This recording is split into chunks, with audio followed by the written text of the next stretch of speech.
Namaste, aloha, my name is Janapati Das. Welcome to the Bhagavad Gita as it is class. We will be continuing our class discussion on chapter 8 of the Bhagavad Gita as it is. I'd like to take this opportunity to offer my respects to you. Thank you for tuning in. Please feel free to comment if you have any friends who want to subscribe to my channel to watch the plethora of videos that we've done the Krishna book completely. We did the complete Sri Ishopanishad with commentary both by our spiritual master and my spiritual grandfather commentary, and we have also started the Srimad Bhagavatam, and we are through chapter 8 of the Bhagavad Gita as it is. So please subscribe, make comments, feel free to share. At this moment, I'd like to chant a little bit with you. So before we start in our class, so please join along.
Om Namo Bhagavate Vasudevaya.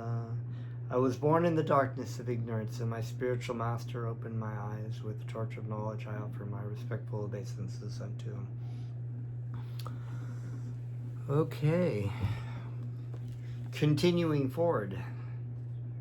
As we go forward.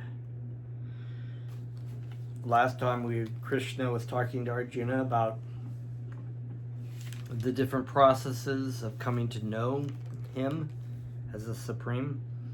And he'd stated that one who remembers Krishna as without deviation is easy to obtain because of his constant engagement in devotional service. So now, after all these processes, that Bhakti Yoga is being touted as the most beneficial of all these paths. Text 15. Mam uptetya punajanma dukya layam ashashvatam napnuvanti mahatmana samsiddhim param gati kata. Mam unto me upteya, achieving, punya, again, janma, birth, dukya layam, place of miseries, ashashvatam, temporary, na, never, apnuvanti, attain, mahatmana, the great souls. So we have the great Mahatma and Mahatmana. Manaha is also the mind, great, so great souls. Samsiddhim, perfection. Siddhi is a perfection, right? Paramam, ultimate. Gataha, achieved. Translation: after attaining me, the great souls who are yogis in devotion never return to this temporary world, which is full of miseries because they have attained the highest perfection. So unless for some reason we are instructed by Krishna to come back again, we don't make the same mistake twice, you know. It's like, whoop, we made a massive fuck up by coming to this material world and leaving Krishna's. But once we go back to Krishna, there will be no return. Since this temporary material world is full of the miseries of birth, old age, disease, and death, naturally he who achieves the highest perfection attains the supreme planet, Krishna, Loka, Goloka, Vrindavan, does not wish to return. The supreme planet is described in Vedic literature as beyond our material vision, and it is considered the highest goal.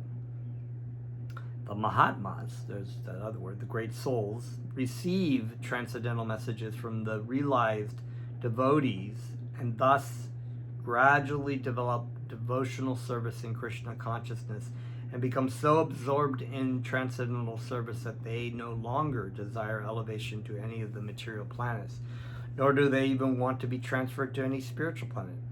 They only want Krishna's association and nothing else. Such great souls in Krishna consciousness attain the highest perfection of life. In other words, they are the supreme souls. So, out of all the devotees of God in different religious paths, we've talked about this before, there's a lot of emphasis in the Christian, Judeo-Islamic Christian mostly, about salvation. Are you saved? You know, you don't want to go to hell. You want to be saved by Jesus Christ, you know. And this is a big thing that people hang, many fundamentalist Christians will hang over the head of their, you don't want to go to hell, you know, boo, boo-hoo. You know, God will throw you into hell. So the devotee of Krishna has no tinge of self-interest. So he only wishes to do the bidding of Krishna, of what's pleasing to Krishna. So salvation or non-salvation is not really interesting. You know, the Sudama Brahmin, similarly, was a very poor Brahmin, but a pure devotee of Krishna, and he went to see Krishna at the behest of his wife to get some material benefit, but he was really not really interested in the material. He wanted just to see Krishna. and Krishna benedicted him with material success greater than the King Indra or Lord Brahma. He had just so much material wealth, but he was not attached to that. So he just was like, okay, I have Krishna's given me before just, chipped rice, and now he's giving me all these things, and I can just use it to help spread his message. And when I have to leave this world, I will leave this world, and I'll leave all the riches behind. That's just the way it goes. Text 16, Brahma Bhuvan Lokaha Punar Avartino Juna Mam Upteya Tao Kanteya Punar Janma Navidyate. Brahma, up to the Brahma Loka planet. Bhuvanat, from the planetary systems. Lokaha, planets. Puna, again. Avartinaha, returning. Arjuna, O Arjuna. Mam, unto me. Upetya, arriving. Tu, but. Kaunteya, O son of Kunti. Punya Janma, rebirth. Na, never. Vidyate, takes to. Translation: from the highest planet in the material world down to the lowest, all are places of misery, wherein repeated birth and death take place, but one who attains to my abode, O son of Kunti, never takes birth again. So even in the heavenly planets, the planets of Brahma, where the material enjoyment is so great, it's considered here, according to what Krishna says, repeated birth and death take place, and places of misery to different degrees. It's not eternal. Purport: all kinds of yogis, karma, gana, hatha, etc., eventually have to attain devotional perfection in bhakti yoga or Krishna consciousness before they can go to Krishna's transcendental abode and never return. Those who attain to the highest material planets or the planets of the demigods are again subjected to repeated birth and death. As persons on earth are elevated to higher planets, people in higher planets such as Brahma Loka, Chandra Loka, and Indra Loka fall down to earth. So there's no elevation from those points in the material world. That's about as high as you can get materially. The practice of sacrifice, called Panchagni Vidya, recommended in the Katha Upanishad, enables one to achieve Brahmaloka, but if in Brahmaloka one does not cultivate Krishna consciousness, then he must return to earth. Those who progress in Krishna consciousness in the higher planets are gradually elevated to higher and higher planets, and at the time of universal devastation are transferred to the eternal spiritual kingdom. Okay, that I didn't know. So obviously some devotees have enough intelligence at that point, are not completely captivated by the material enjoyment. When there is devastation of this material universe, Brahma and his devotees who are constantly engaged in Krishna consciousness are all transferred to the spiritual universe and to specific spiritual planets according to their desires. Text 17. Sahasra Yuga Parantam Ahar Yad Brahmano Vidyuhu Ratrim Yuga Sahasrantam Teho Ratra Vidyo Jana Sahasra 1,000 Yuga millenniums Prayantam, including Aha Day Yat, that Brahmana of Brahma Vidyu, know it, Ratrim, night, Yuga millenniums, Sahasra Antam, similarly at the end of 1,000, Te, that, Aha, Yalata, day and night, Vijaha, understand, Janaha, people. By human calculation, 1,000 ages taken together is the duration of Brahma's one day, and such also is the duration of his night. So Lord Brahma's time is much longer according to human standards. I think my god brother Jivan Krishna Das calculated the amount of time. Oh, it is here.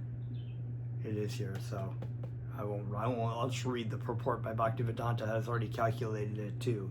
Brahma's whole life, 100 years of Lord Brahma.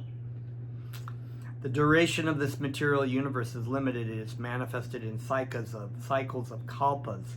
A kalpa is a day of Brahma, and one day of Brahma consists of 1,000 cycles of 4 yugas or ages. Satya, Treta, Dwapara, Kali, which we're in now, Kali. The cycle of Satya is characterized by virtue, wisdom, and religion, there being practically no ignorance and vice, and the yuga lasts 1,728,000 years. So, by scientific calculations, the 25,000 years that humans have been is way incorrect. Actually, humans have always been around in one degree or another. So, in the Treta Yuga, vice is introduced, and this yuga lasts 1,296,000 years. In the Dwapara Yuga, there is even greater decline in virtue and religion, vice increasing, and this yuga lasts 864,000 years. And finally, in Kali Yuga, which is the yuga we are now been experiencing over the past 5,000 years plus, there is an abundance of strife, ignorance, irreligion, and vice. I mean, you just need to open up your Twitter or Instagram's feed, or just look at the news. Ignorance, strife, irreligion, vice. Everything is about sex. True virtue being practically non-existent, and this yuga lasts 432,000 years. In Kali Yuga, vice increases to such a point that at the termination of the yuga, the Supreme Lord himself appears as the Kalki avatar, vanquishes the demons, saves his devotees, and commences another Satya Yuga. Then the process is set rolling again. These 4 yugas, rotating 1,000 times, comprise one day of Brahma, the creator god, and at the same time comprise one night.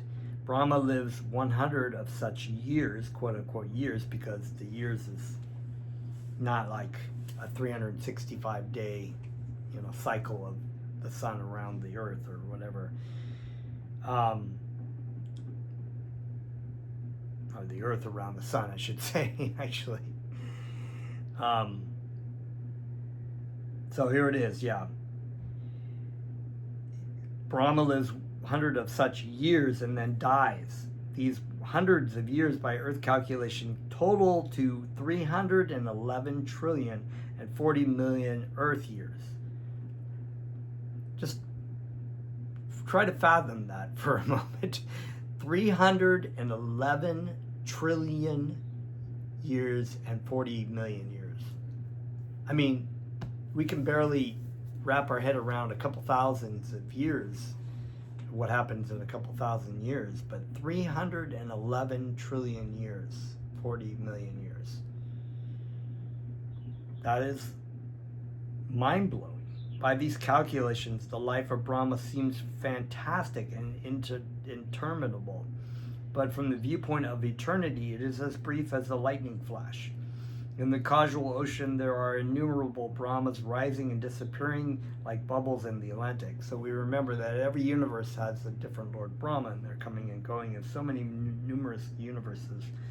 Brahma and his creation are all part of the material universe, and therefore they are in constant flux. So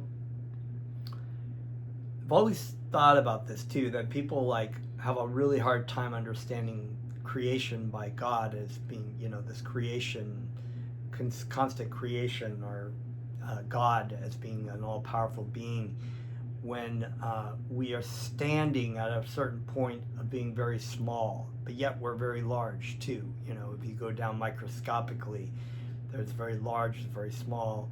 We're very small in the grand scheme of all the universes. And from wherever you're standing, this doesn't seem like a very, amazing feat. But from our point of view, the larger we go, the more we're kind of in awe, and we're dubious about the idea of a creator or God controlling all these things. But it's actually quite easy to think of it that way. It's much easier than just to say it kind of came from nowhere, because nothing comes from nothing. So, in the material universe, not even Brahma is free from the process of birth, old age, disease, and death. Even though it's a very long time, he still has to leave his body. Brahma, however, is directly engaged in the service of the Supreme Lord in the management of this universe. Therefore, he at once attains liberation. Elevated sannyasis are promoted to Brahma's particular planet, Brahmaloka, which is the highest planet in the material universe, and which survives all the heavenly planets in the upper strata of the planetary system. But in due course, Brahma and all inhabitants of Brahmaloka are subject to death according to the law of material nature. Text 18. Avyaktad vayaktaya sarva prabhavanti aharagamme ratri agamme praliyante tatrai vavyakta samganake. Avyaktat, from the unmanifest, vyakta, living entities, sarva, all, prabhavanti, come into being, aha, agame, at the beginning of the day, ratri agame, at the fall of night, praliyante, are annihilated, tatra, there, eva, certainly, avyakta, the unmanifest, samganake, called. Translation: when Brahma's day is manifest, this multitude of living entities come into being, and at the arrival of Brahma's night, they are all annihilated. So in the time difference, this day of Brahma, the living entities come and go. If they are liberated, or if they go back to Krishna, they go back to Krishna and they don't return. But if they are still trying to enjoy in this material world and trying to fulfill their desires, and they are transmigrating at the end of this time, they will go back into the body of Mahavishnu. Let's see if it actually says that. Well, there is more about that explaining in the Srimad Bhagavatam as well. The less intelligent jivas try to remain within this material world and are accordingly elevated and degraded in various planetary systems. During the daytime of Brahma, they exhibit their activities, and at the coming of Brahma's night, they are annihilated. In the day, they receive various bodies for material activities, and at night, these bodies perish. The jivas, individual souls, remain compact in the body of Vishnu, and again are manifest at the arrival of Brahma's day. So they will stay in sort of an unconscious state for a very, very long time until their creation is. Till the day is shifted. When Brahma's life is finally finished, they are all annihilated and remain unmanifest. Okay, that's what it says. For millions and millions of years. When Brahma is born again in another millennium, they are again manifest. In this way, the jivas are captivated by the material world. However, those intelligent beings who take to Krishna consciousness and chant Hare Krishna, Hare Rama in devotional service transfer themselves, even in this life, to the spiritual planet of Krishna and become eternally blissful there, not being subject to such rebirths. Text 19. Bhuta grama sa evayam bhutva praliyate ratriyagame vashapata prabhavanti aharagame. Bhutagrama, the aggregate of all living entities. Saha, they. Eva, certainly. Ayam, this. Bhutva, taking birth. Praliyate, annihilate. Ratri, night. Agame, on arrival. Avasha, automatically. Parata, usanaprita. Prabhavanti, manifest. Aha, during daytime. Agame, on arrival. Agame, I think that's how it's pronounced. Again and again the day comes and this host of being is active, and again the night falls, O Partha, and they are helplessly dissolved. So the material, the living entity, is completely under the control of the material energy. Parash tashma tu bavo, this is text 20. Neo vyakto vyaktat sanatana yasa sarveshu bhuteshu nashyatshu na vinashyati para, transcendental, tasmat, from that, tu, but, bhavaha, nature, anya, another, avyaktaha, unmanifest, avyaktat, from the unmanifest, sanatana, eternal, ya, that, saha, which, sarveshu, all, bhuteshu, manifestation, nashyatsu, being annihilated, na, never, vinashyati, annihilated. Yet there is another nature which is eternal and is transcendental to this manifested and unmanifested matter. It is supreme and it is never annihilated. When all in this world is annihilated, that part remains as it is. Purport: Krishna's superior spiritual energy is transcendental and eternal. It is beyond all the changes of the material nature, which is manifest and annihilated during the days and nights of Brahma.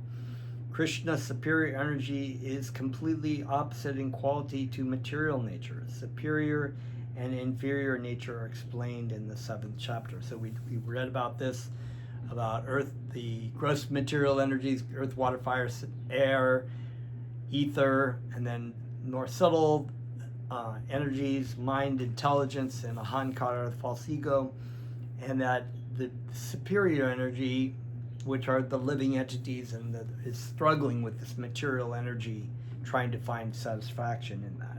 So those things we read about in chapter 7. So there's this whole material energy, Maya Devi, the external energies of Krishna that are just acting upon the material world with the living entities that don't want to serve Krishna, but the reality is that there is an eternal spiritual world that is consistent and non-changeable, that is beyond this material world and all this activity that's going on. Text 21. Avyakto kshara iti uktas tam ahu paramam gatim yam prapya na nirvartante tadamma paramam mama. Avyaktaha, unmanifested, akshara, infallible, iti, thus, uktaha, said, tam, that which, ahu, is known, paramam, ultimate, gatim, destination, yam, that which, prapa, gaining, na, never, nivartante, comes back, tat, dhamma, that abode, paramam, supreme, mama, mine. So dhamma means dham is a location or an abode or a place, like in Vrindavan, the abode of Vrinda. That supreme abode is called unmanifested, infallible. And it is the supreme destination. When one goes there, he never comes back. That is my supreme abode. And it's unmanifested because it's not manifested like material energy that is interacting with the spiritual energy. It's also infallible. So it is non-different than Krishna, because Krishna is also spiritual energy. Satchidananda is Satchidananda. And the living entity is also Satchidananda. And Krishna is also Satchidananda. So it's infallible, just like you can rely upon that Dhamma, that abode, Paradhamma, supreme abode of Krishna. The supreme abode of personality of God, Krishna, is described in the Brahma Samhita as Chintamani Dhamma, a place where all desires are fulfilled. The supreme abode of Lord Krishna is known as Goloka Vrindavan and is full of places made of touchstone. So actually the material world is where we have desires, but we don't. They're never fulfilled. They're never satisfied. But Krishna Loka, the spiritual world, is all desires are fulfilled. There are also trees which are called desire trees that supply any type of eatable upon demand. And there are cows known as Sharabi cows which supply a limitless supply of milk. In this abode, the Lord is served by hundreds of thousands of goddesses of fortune, Lakshmis. And he is called Govinda, the primal Lord and the cause of all causes. The Lord is accustomed to blow his flute, Venum Kavanatam. His transcendental form is the most attractive in all the worlds. His eyes are like the lotus petals, and the color of his body like clouds. He is so attractive that his beauty excels that of thousands of cupids. He wears saffron cloth, a garland around his neck. Should probably get out of the way so you can meditate on that while we're reading. He wears saffron cloth, a garland around his neck, and a peacock feather in his hair. In the Gita, Lord Krishna gives only a small hint of his personal abode, Goloka Vrindavan, which is the supermost planet in the spiritual kingdom. A vivid description is given in the Brahma Samhita. A Vedic literature states that there is nothing superior to the abode of the Supreme Godhead, and that abode is the ultimate destination. When one attains to it, he never returns to the material world. Krishna's supreme abode and Krishna himself are non-different, being of the same quality. On this earth, Vrindavan, 90 miles southeast of Delhi, is a replica of that supreme Goloka Vrindavan located in the spiritual sky. When Krishna descended on this earth, he sported on that particular tract of land known as Vrindavan in the district of Mathura, India. Beautiful. Text 22. Purushaha sa paraha parta bhaksya labhayastu tvanyaya yashyantastanti bhutani yena sarva idam tatam. Purusha, the Supreme Personality, Sahi, Para, the Supreme, whom no one is greater. Partha Usanaprita, Bhaksya, by devotional service. Labhya, can be achieved. Tu, but. Anyaya, unalloyed, undeviated devotion. Yasha, his. Ta, anta, stani, within. Bhutani, all this material manifestation. Yena, by whom. Sarvam, all. Idam, whatever we can see. Tatam, distributed. The Supreme Personality of Godhead, who is greater than all, is attainable by unalloyed devotion. Although he is present in his abode, he is all-pervading and everything is situated within him. So this is the conclusion also of the Sri Ishopanishad.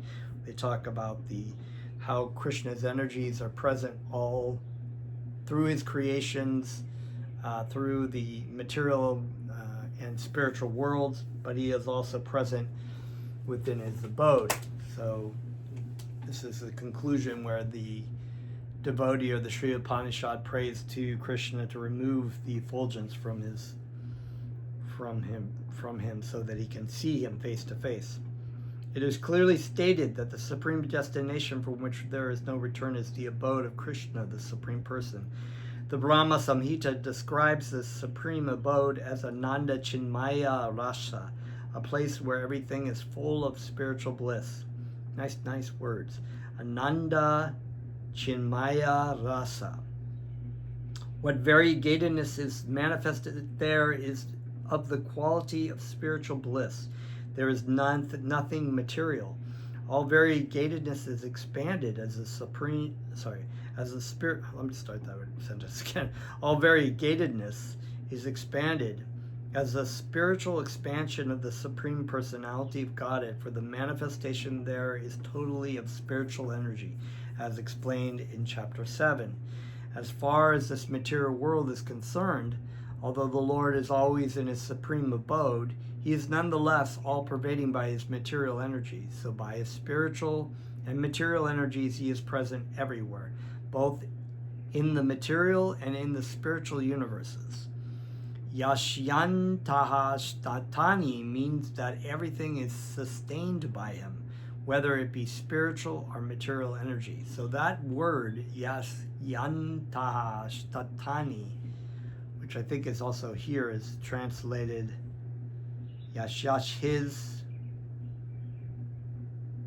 Okay, so within. I guess it's his energy is within all this material manifestation.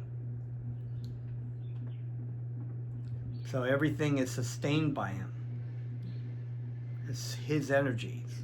So whether it's in the spiritual or material world, he maintains everything.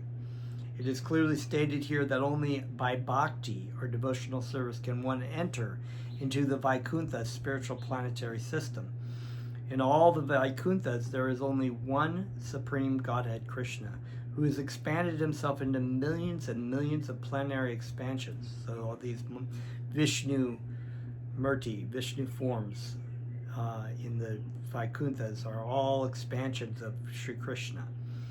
These planetary expansions are four-armed, and they preside over the innumerable spiritual planets.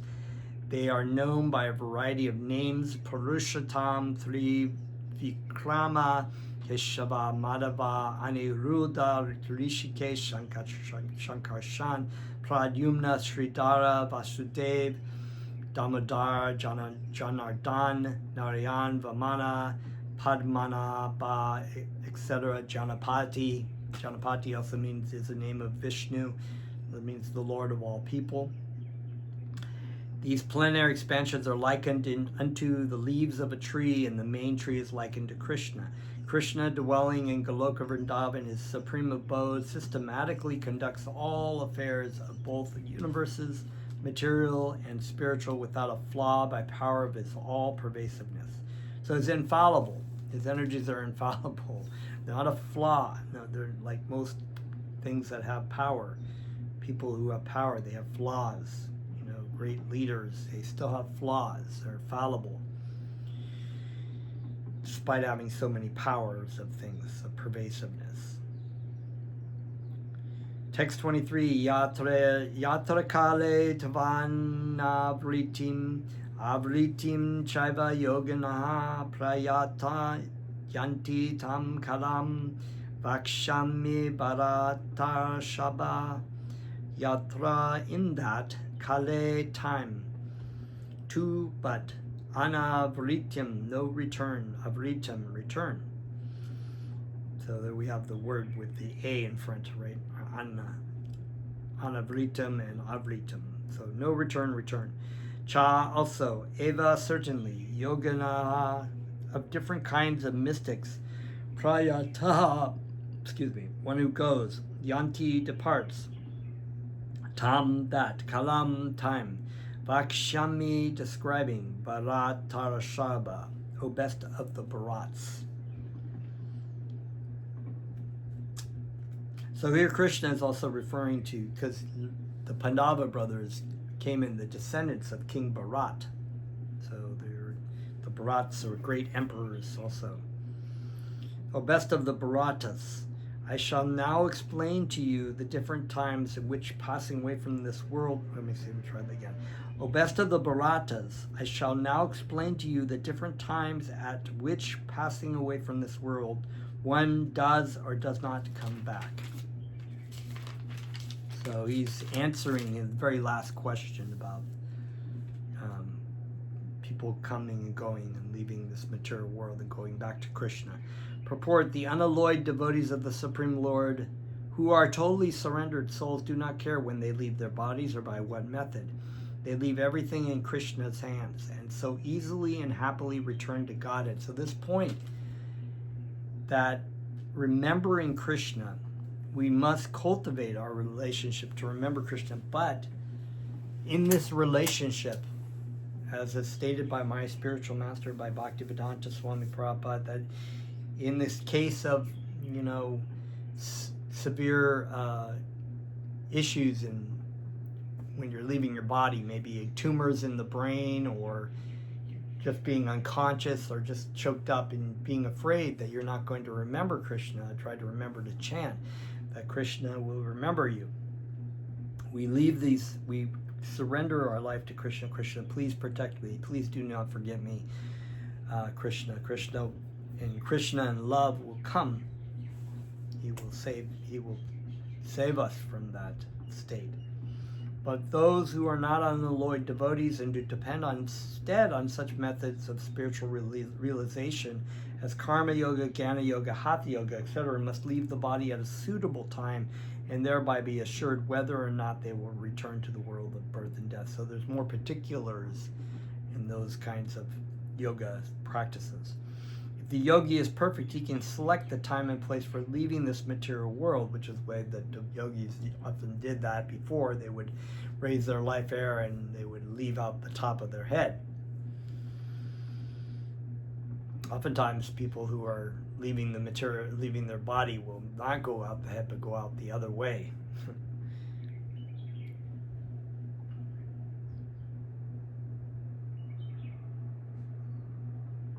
The most suitable time to leave the body and not returning is being explained by the Lord in these verses. According to Acharya Baladeva Vidyabhushana, the Sanskrit word kala used herein refers to the presiding deity of time. Text 24. Agnir Jyotir Aha Shukala Sanmasa Uttara Yanam Tatra Prayata Gachanti Brahma Vijo Janaha Agni, fire, Jyoti, light, Taha, day, Shukla, white, Sat, Mashaha, 6 months, Uttara, Yanam, when the sun passes on the northern side, Yat Tatra, there, Prayataha, one who goes, Gachanti, passes away, Brahma, the absolute, Brahma Vijaya, one who knows the absolute, Janaha, person. Translation: those who know the Supreme Brahman pass away from the world during the influence of the fiery god in the light at an auspicious moment, during the fortnight of the moon and the 6 months when the sun travels in the north. When fire, light, day, and moon are mentioned, it is to be understood that over all of them there are various presiding deities who make arrangements for the passage of the soul. At the time of death, the jiva sets forth on the path to a new life. If one leaves the body at the time designated above, either accidentally or by arrangement, it is possible for him to attain the impersonal Brahma Jyoti. Mystics who are advanced in yoga practice can arrange the time and place to leave the body. Others have no control. If by accident they leave at an auspicious moment, then they will not return to the cycle of birth and death. But if not, then there is every possibility that they will have to return. However, for the pure devotee in Krishna consciousness, there is no fear of returning, whether he leaves the body in an auspicious or inauspicious moment by accident or arrangement. Text 25. Dumo ratri stata Krishna sanmasa dakshinyayanam tatra chandramasam jyotir yogi prapya nivartate. Duma, smoke, ratri, night, tata, also, Krishna in the fortnight of the dark moon, satmashaha, the 6 months, dakshina ayanam, when the sun passes on the southern side, tatra, there, chandramasam, the moon planet, jyoti, light, yogi, mystic, prapya, achieves, nivartate, comes back. Translation, text 25. The mystic who passes away from this world during the smoke, the night, the moonless fortnight, or the 6 months when the sun passes to the south, or who reaches the moon planet, again comes back. In the 3rd canto of Srimad Bhagavatam, we are informed that those who are expert in fruitive activities and sacrificial methods on earth attain to the moon at death. These elevated souls live on the moon for about 10,000 years by demigod calculations and enjoy life by drinking somarasa. They eventually return to Earth. This means that on the moon there are higher classes of living beings, though they may not be perceived by the gross senses. So the moon planet is a heavenly planet.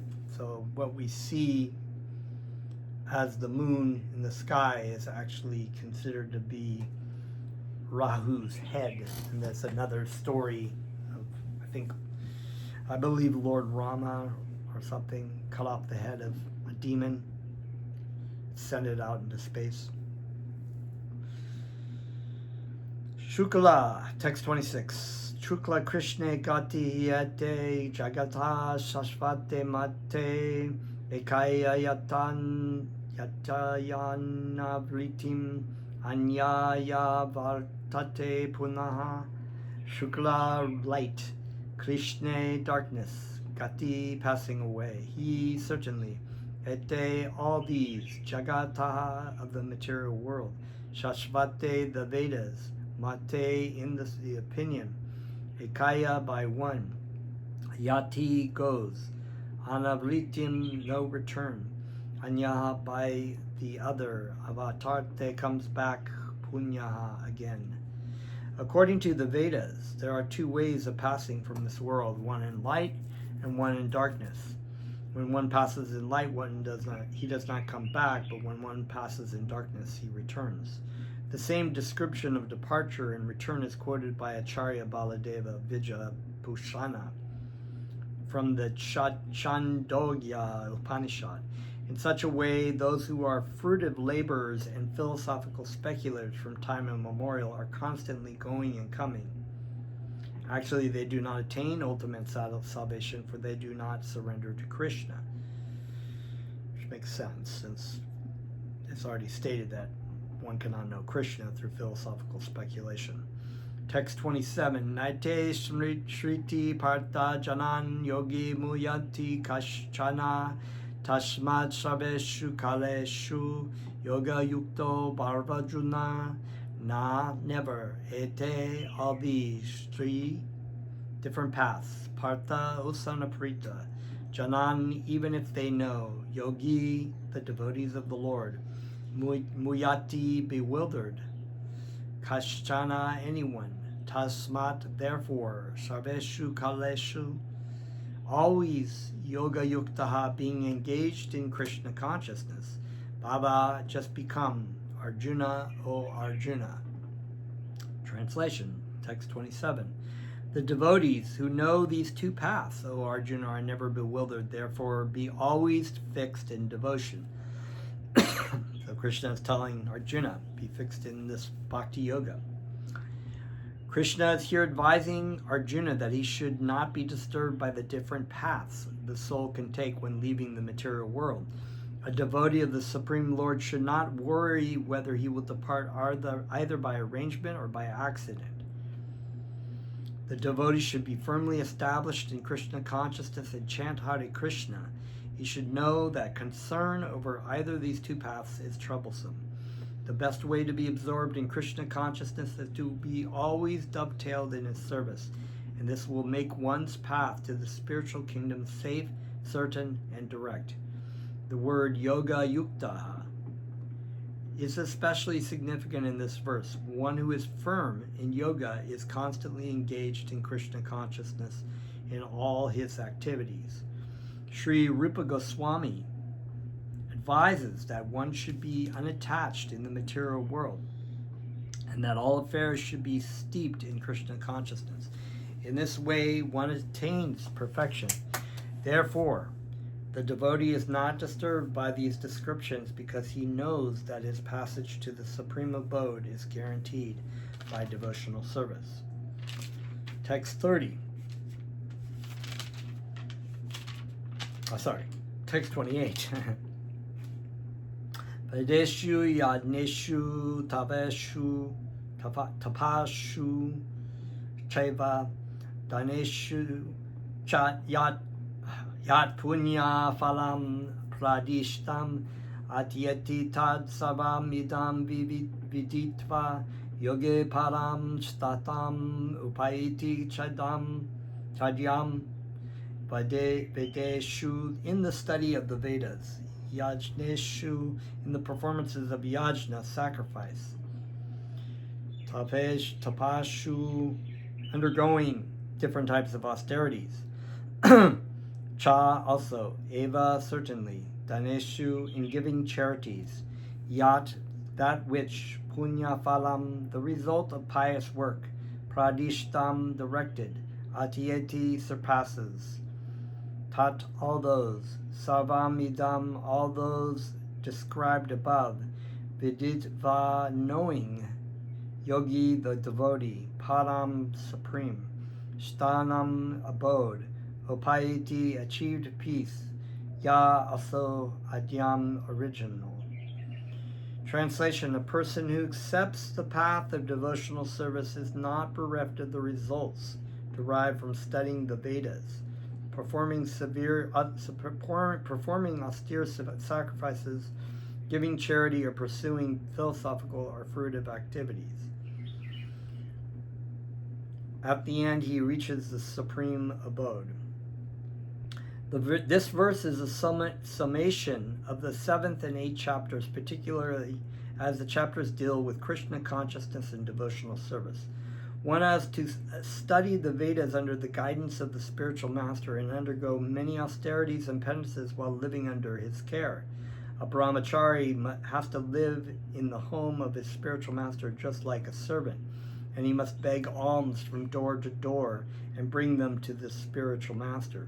He takes food only under the spirit master's order, and if the master neglects to call the student for food that day, the student fasts. These are some of the Vedic principles for observing brahmacharya.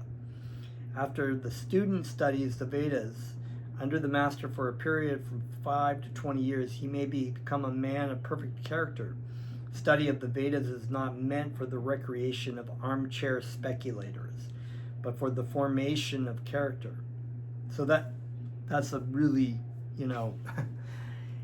being an armchair speculator in the past where we just kind of sit around, smoke a bowl, and talk about philosophy. It was not really a formation of character. It was just kind of like what you knew. It was like mental masturbation. But the formation of character, the Vedas being the formation of character, the way to live your life is different. After this training, the brahmachari is allowed to enter into household life and marry, because you're really learning about what you're supposed to be doing in this human form of life. So as a brahmachari, you're developing that, and then when you're ready to go into householder life, making money and sex life and having children, taking care of children and wives and whatnot, you have to be have that formation of character to be mature enough to be able to not go off the deep end as a householder, and understanding the purpose of marriage and why you have children and what the purpose is, how you're supposed to raise your children and why you make money and all these kinds of things, not putting yourself as the center. When he is a householder, he also has to perform many sacrifices and strive for further enlightenment. Then, after retiring from household life, upon accepting the order of vanaprastha, he undergoes severe penances, such as living in forests, dressing with tree bark, not shaving, etc.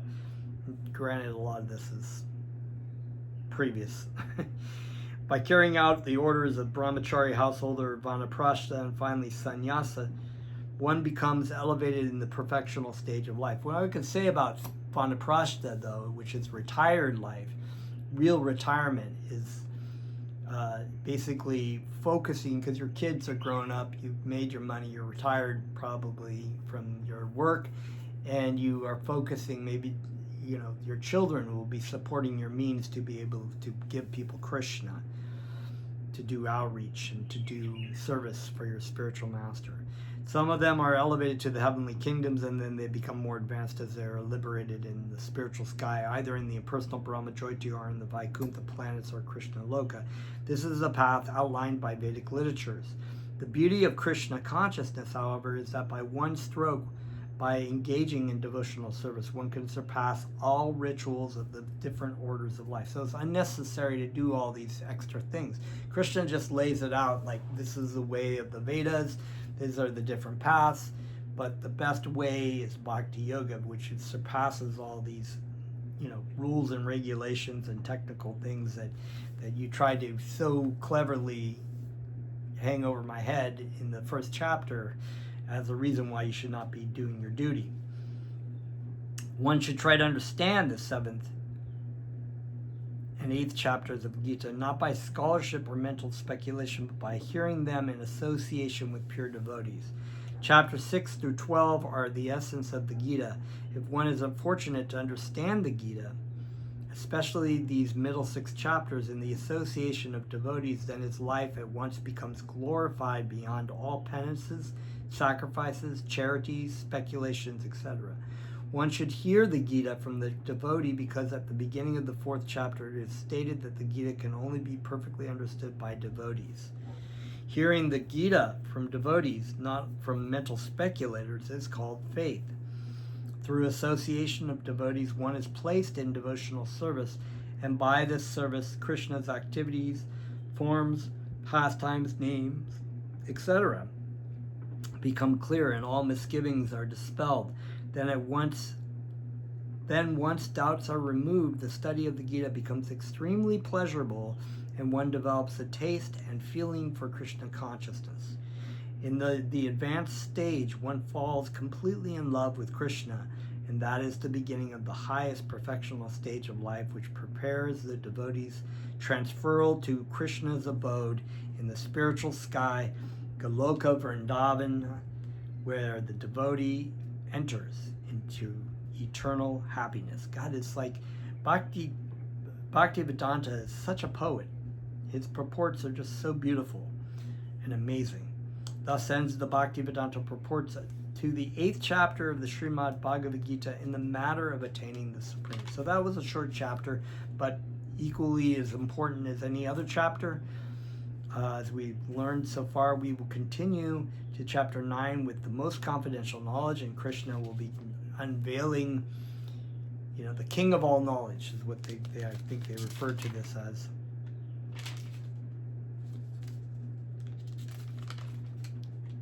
Yeah, the king of education. The knowledge is the king of education. Raja Vijam, king of all knowledge.